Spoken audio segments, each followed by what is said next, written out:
O Senhor esteja convosco. Ele está no meio de nós.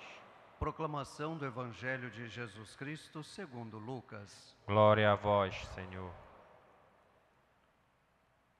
Naquele tempo, os 2 discípulos contaram o que tinha acontecido no caminho e como tinham reconhecido Jesus ao partir o pão.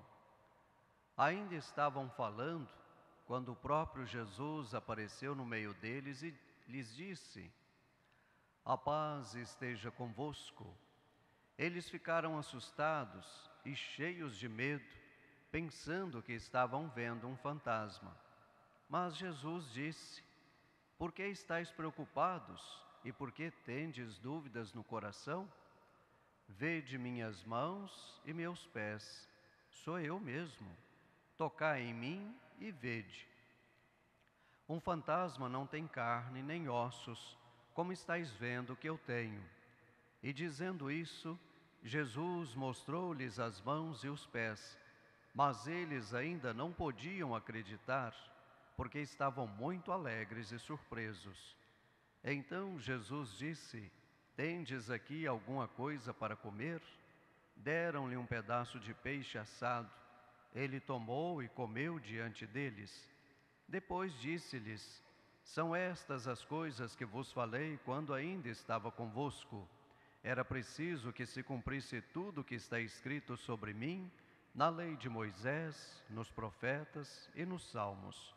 Então Jesus abriu a inteligência dos discípulos para entenderem as Escrituras e lhes disse: "Assim está escrito: o Cristo sofrerá e ressuscitará dos mortos ao terceiro dia, e no seu nome serão anunciados a conversão e o perdão dos pecados. E todas as nações, começando por Jerusalém, vós sereis testemunhas de tudo isso." Palavra da salvação. Glória a vós, Senhor. Que as palavras do Santo Evangelho cancelem os nossos pecados. Amém. Mais uma vez, quero dar as boas-vindas a todos os romeiros, de longe e de perto, que se fazem presentes aqui na casa de nossa mãe, a Rainha da Amazônia. Sejam todos bem-vindos. E também a você que nos acompanha através da TV Nazaré, através da rádio Web Basílica, a qual pode ser sintonizada através do portal basilicadenazaré.com.br ou através do aplicativo. A você e também a toda a sua família, que Deus desde já os abençoe e os proteja, que você tenha um domingo repleto de realizações positiva em vossa vida, juntamente com toda a sua família. Desde já, contem com as nossas orações e obrigado pelo seu carinho e por sua amizade, e obrigado por estar rezando conosco. Irmãos e irmãs, quando nós lemos a chamada literatura lucana, que engloba 2 livros, o livro do Evangelho e também o livro do Apocalipse, nós encontramos um único substantivo que está presente nesses 2 livros: o caminho. Tanto é que você, começando a ler o texto de hoje, logo você vai encontrar esse substantivo, o caminho. E quando nós lemos os Atos dos Apóstolos, o capítulo 9, que nós já vamos ver aí Paulo se caminhando, Paulo que está caminhando para Damasco, e lá mostra, que Paulo está a caminho. Mas o que Lucas quer nos ensinar, tanto no Evangelho como nos Atos dos Apóstolos, com esse substantivo caminho? Lucas nos ensina que o Evangelho vai falar do caminho de Cristo Jesus. Jesus que sai da Galileia para Jerusalém. Jesus que sai da periferia para o centro.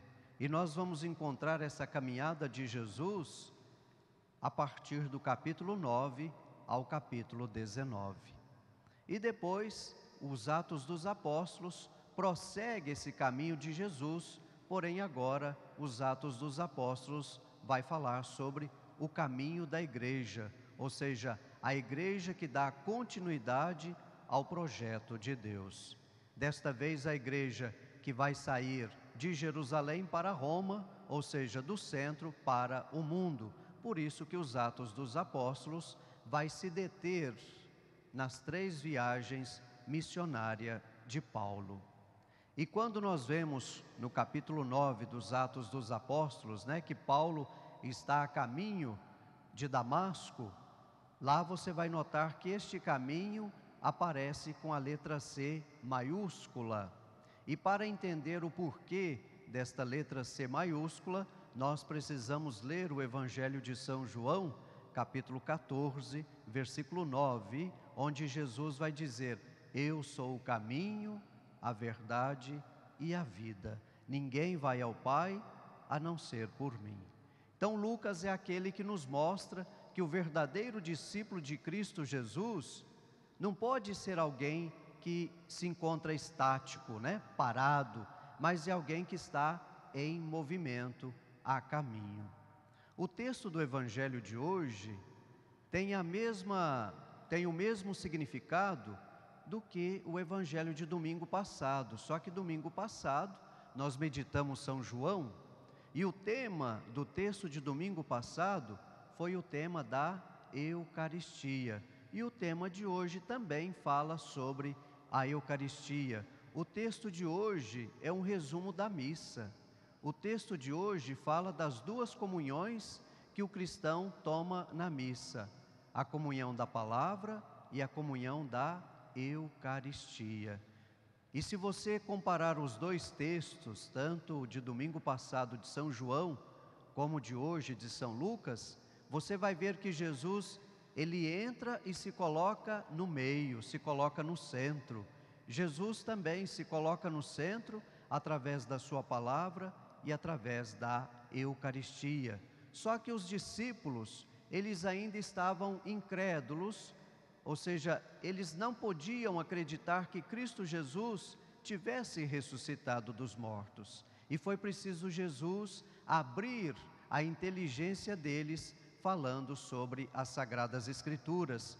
Por isso que Jesus vai falar sobre a lei de Moisés, os profetas e os salmos. Ou seja, Jesus vai falar que tudo aquilo que contém no Antigo Testamento tem a sua plena realização em sua pessoa. Cristo Jesus abre assim a inteligência, o entendimento dos seus discípulos. E veja que o texto começa com o número 2, eram 2 discípulos. Quando nós lemos o capítulo 10 do Evangelho de São Lucas, vemos que Jesus envia os 72 discípulos de 2 a 2. Mas por que Lucas se preocupa com esse número 2? Segundo o ensinamento teológico, o 2 representa que enquanto um prega, o outro dá testemunho. Orígenes, um dos grandes expoentes da patrística, vai nos dizer que o número 2 representa o amor a Deus e o amor ao próximo. Ou seja, os verdadeiros evangelizadores é aqueles que estão em plena sintonia com Deus. E quando Jesus mostra para eles as mãos e os pés, Jesus quer mostrar que ele é um vitorioso, vitorioso sobre a morte. E Jesus também está dando uma prova física de que ele realmente ressuscitou e de que ele realmente é quem está falando com eles naquele momento. E Jesus também dá uma prova bíblica quando ele se refere às Sagradas Escrituras. E este caminho que Jesus pede para que todos nós trilhemos, vamos encontrar na primeira leitura os apóstolos Pedro e João, que estão anunciando a palavra de Deus, mas não em nome deles, em nome de Cristo Jesus. Portanto, nós precisamos também assumir o nosso batismo, ou seja, sermos profetas, sacerdotes e rei. E para que desenvolvemos, ou seja, desempenhamos com afinco o nosso batismo, nós precisamos estar no caminho de Cristo Jesus. Louvado seja nosso Senhor Jesus Cristo. Para sempre seja louvado.